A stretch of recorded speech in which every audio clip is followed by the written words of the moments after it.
Modern Love, the podcast, is supported by... Produced by the iLab at WBUR, Boston.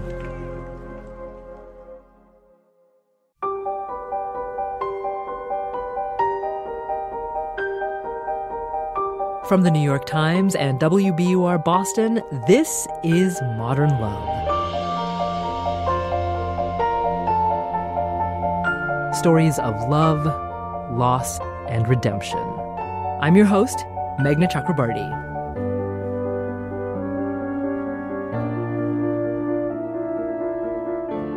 When Lloyd Zimmerman got a call at work in 2004, he didn't realize that it would stay with him for the next 14 years. He writes about it in his piece, Making a Judgment on Love.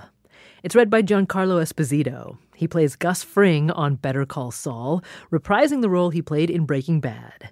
He also stars in Dear White People.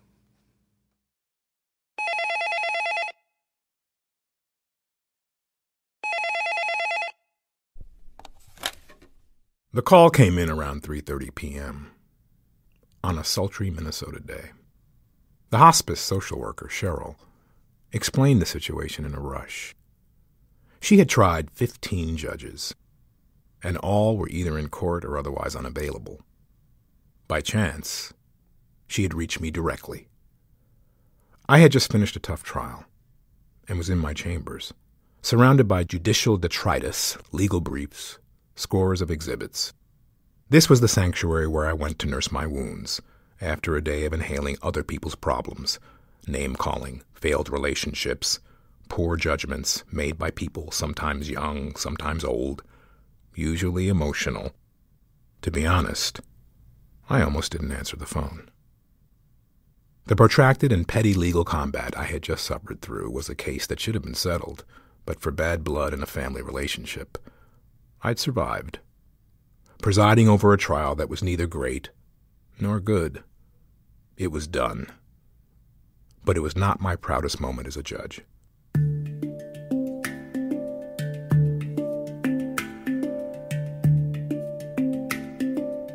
My day of emergencies had followed weeks of emergencies that had not been broken up by a vacation. I felt like putting one of those bumper stickers on my door that read, "Your poor planning is not my emergency." All I wanted was a drink. That, however, would be considered poor decorum for a judge, and judges lose their jobs over poor decorum. I have a wife and 2 children, so I tried to shake off my grumpiness and be civil to Cheryl. I asked in my calmest, most Oliver Wendell Holmes voice what I could do for her. She said she needed a judge to perform an emergency wedding. Believe it or not, this was not my first such request of the week. In fact, I often received these requests, usually involving the need to get a waiver to avoid the required 5-day waiting period. Sometimes I am sympathetic, as when the request is spurred by a sudden deployment to Iraq or Afghanistan. But generally, I don't like to reward those who leave matters like the arrangement of a wedding until the day they want it to happen. My son, Cole, proposed on Valentine's Day this year for a wedding 18 months later, in August 2012. I was tired of the seemingly endless series of calls from people with ridiculous impulsive requests. I leaned back in my desk chair and, as I do when I'm tired, I pulled on my right earlobe and scratched my head, the right forefront, where my hairline is beginning to retreat. I half listened as I wondered what to do about the post-trial motions for the case I'd just heard, and the detective waiting outside my chambers for me to sign a search warrant, and the sheaf of emergency orders on my desk and unrelated cases that typically accumulate during a lengthy trial. But Cheryl begged. She practically yanked my bleeding heart right out of my chest. She explained that she was a hospice social worker for Thomas, 77, who had recently been discharged from the medical center hospice unit so he could die at home. He was conscious and lucid, but likely to die at any moment. He could no longer talk and communicated entirely through hand squeezes. His dying wish was to marry Donna, his life partner of 38 years. She was 57. They had talked about marriage over the years, but never had gotten around to a wedding.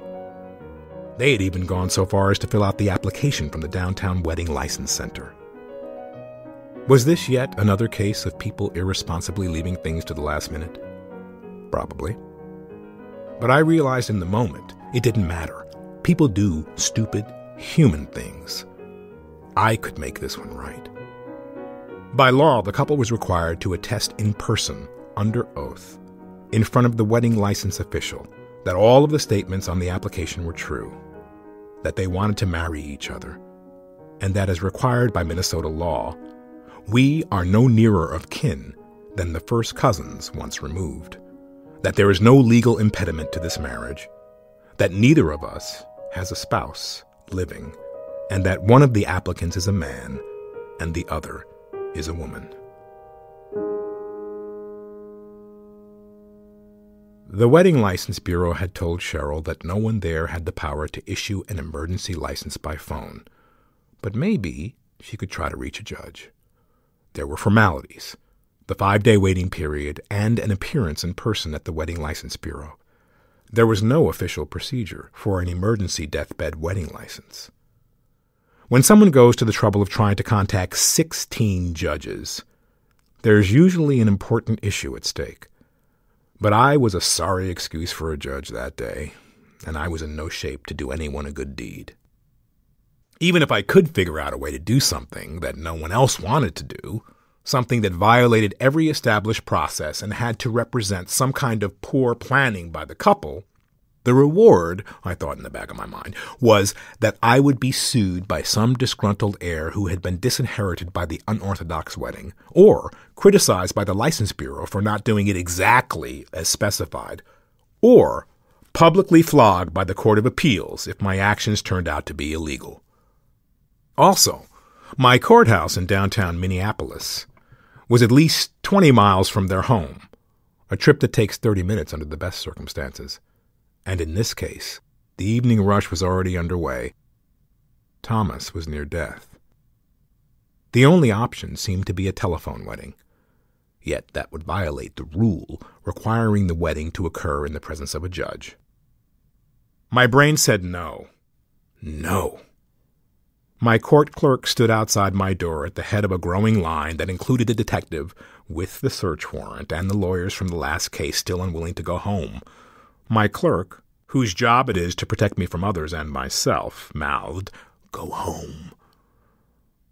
But as if by rote, I said, yes, we'll see if we can make it work.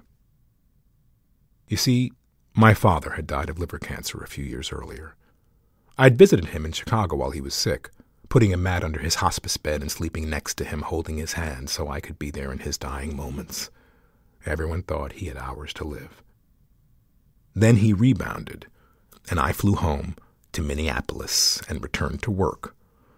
To my eternal regret, I was not there a week later when he died. It was because of my poor planning that he died alone. Thinking of my father, I made a few legal inquiries, verifying that Thomas and Donna had completed a wedding license certificate, that the family supported the wedding, and it was not a ruse to divert an inheritance, and that the humanitarian nature of the wedding was real and true. It would have to be done by phone, and it would have to be fast. The moment that Donna heard the news, Cheryl told me later, she rushed to put on a wedding dress that she had been saving for years. Witnessed on their end by a hospice chaplain and the bride and the bridegroom's family, who encircled Thomas's bed, the couple were placed under oath. Acting in the place of a wedding license registrar, I swore them to the truth of all of the statements on their license application. Donna swore to the truth and signed the application. Thomas swore to the truth by squeezing the hospice worker's finger. Yes, and signed an X. I performed the ceremony holding the phone, sitting at my mess of a desk as the detective waited impatiently for his search warrant just outside my door. Do you, Thomas, take Donna to be your lawful wedded wife? The chaplain said. He squeezed her finger. Yes. Do you, Donna, take Thomas to be your lawful wedded husband? Yes. Do you promise to love and care for each other in good times and bad, in sickness and in health, for better or worse, for as long as you both shall live? Yes.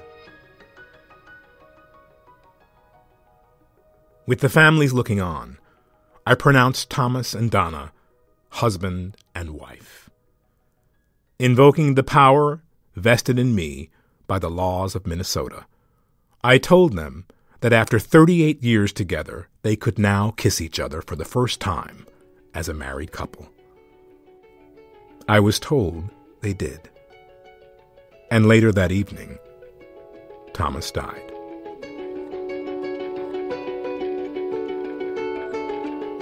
Shortly thereafter, I issued my court order, complete with procedural history and legal analysis, directing the Licensing Bureau to accept and file the wedding license and issue a certificate of marriage.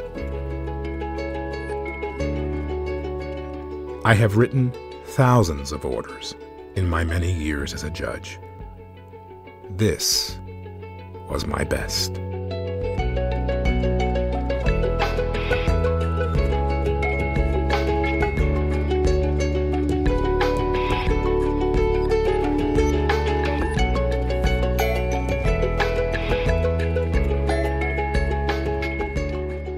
Giancarlo Esposito, reading Lloyd Zimmerman's essay, Making a Judgment on Love. Giancarlo says that he connected with this piece because of what Lloyd wrote about missing his father's death.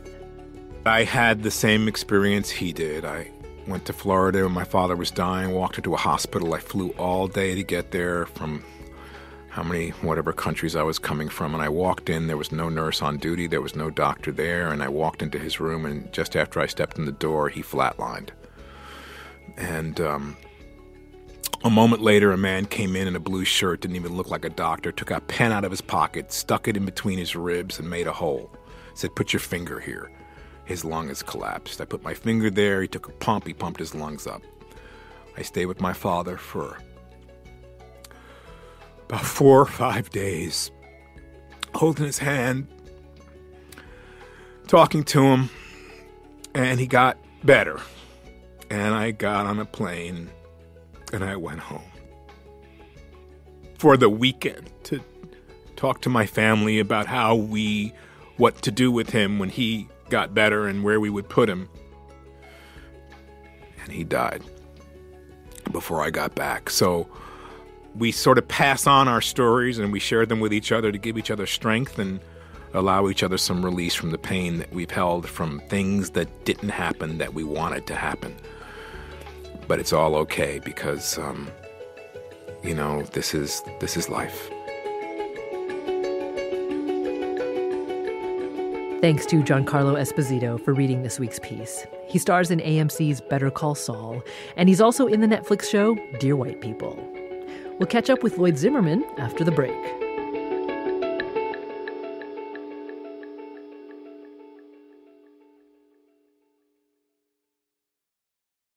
It wasn't until years after Thomas and Donna's wedding that Lloyd Zimmerman decided to write about it, but he says that the experience stayed with him.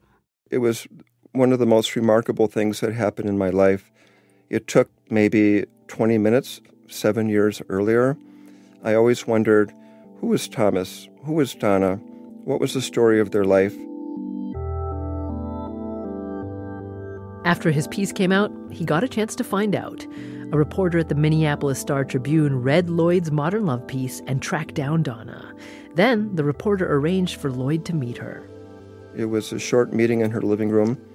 I was feeling very nervous about how I should prepare for it, so I went out and I got a dozen pink roses. She had a hug for me, I had a hug for her, and the flowers made it all better. And it was clear when I met with her that this was just a wonderful thing that had happened in her life, and she was very happy for it. And all of my concerns and misgivings about whether I had done something too public for someone too private, those, as it turned out, were all for naught. I didn't really need to worry about that. I felt really wonderful that I was actually getting to meet somebody who I thought about all these years. We reached out to Donna. She didn't want to be interviewed for the podcast, but she did tell us that she remains deeply grateful to Lloyd for granting Thomas's dying wish.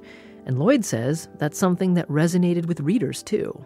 People thought, I think, that it was a good thing. It just showed that judges are human, and they're capable of taking time from their murder trials and their divorce trials and their civil disputes to do something that really makes life better for somebody who really doesn't have access to justice. They hadn't done anything right, and here was the system somehow making it work. There's one thing in Lloyd's story that's out of date now. The requirement under Minnesota law that marriage could only be between a man and a woman. After his piece came out, Lloyd got a voicemail from a woman in a same-sex relationship who pointed out that she and her partner weren't able to have a wedding like the one he'd performed for Thomas and Donna. Lloyd decided to meet the couple in person. I met with them for like 2 hours at this coffee shop, never having met them before. And then I decided to write another story. And it was really how I felt about this relationship and whether all couples, regardless of their gender, should be able to have their love solemnized by the laws of the state.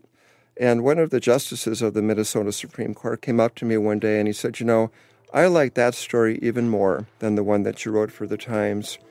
So I was kind of on a roll there. And that was the end of my publishing career. If anybody read this story or should listen to the reading of it again, and they're touched by it in a way that they think I can do something kind to in my own way, then I will feel that, first of all, my life was worth living, and second of all, that the story was worth writing.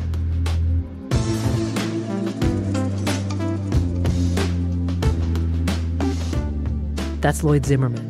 He's retired now and lives in Minneapolis with his wife, Becky.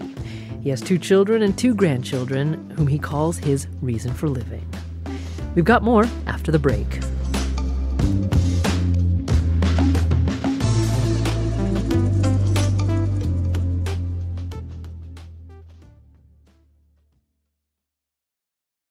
Here's Daniel Jones, editor of the Modern Love column for the New York Times. Some of my favorite essays are the ones that come in just out of the blue from people you'd least expect, from people who do not call themselves full-time writers or even part-time writers.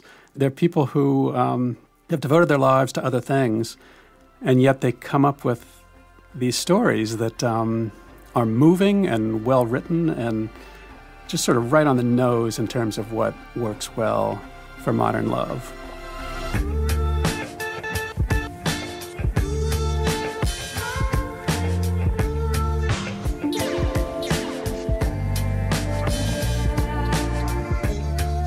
Next week, Olivia Munn.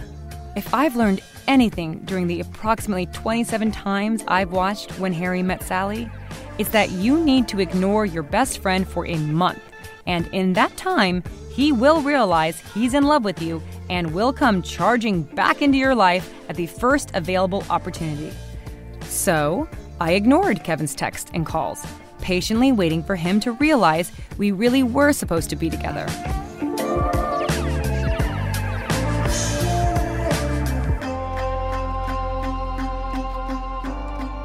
Modern Love is a production of the New York Times and WBUR, Boston's NPR station. It's produced, directed, and edited by Jessica Alpert, Caitlin O'Keefe, and John Perotti. Sound design by Paul Vikas. The idea for the Modern Love podcast was conceived by Lisa Tobin. Iris Adler is our executive producer. Daniel Jones is the editor of Modern Love for the New York Times and advisor to the show. Music for the podcast, courtesy of APM. I'm Meghna Chakrabarty. See you next week.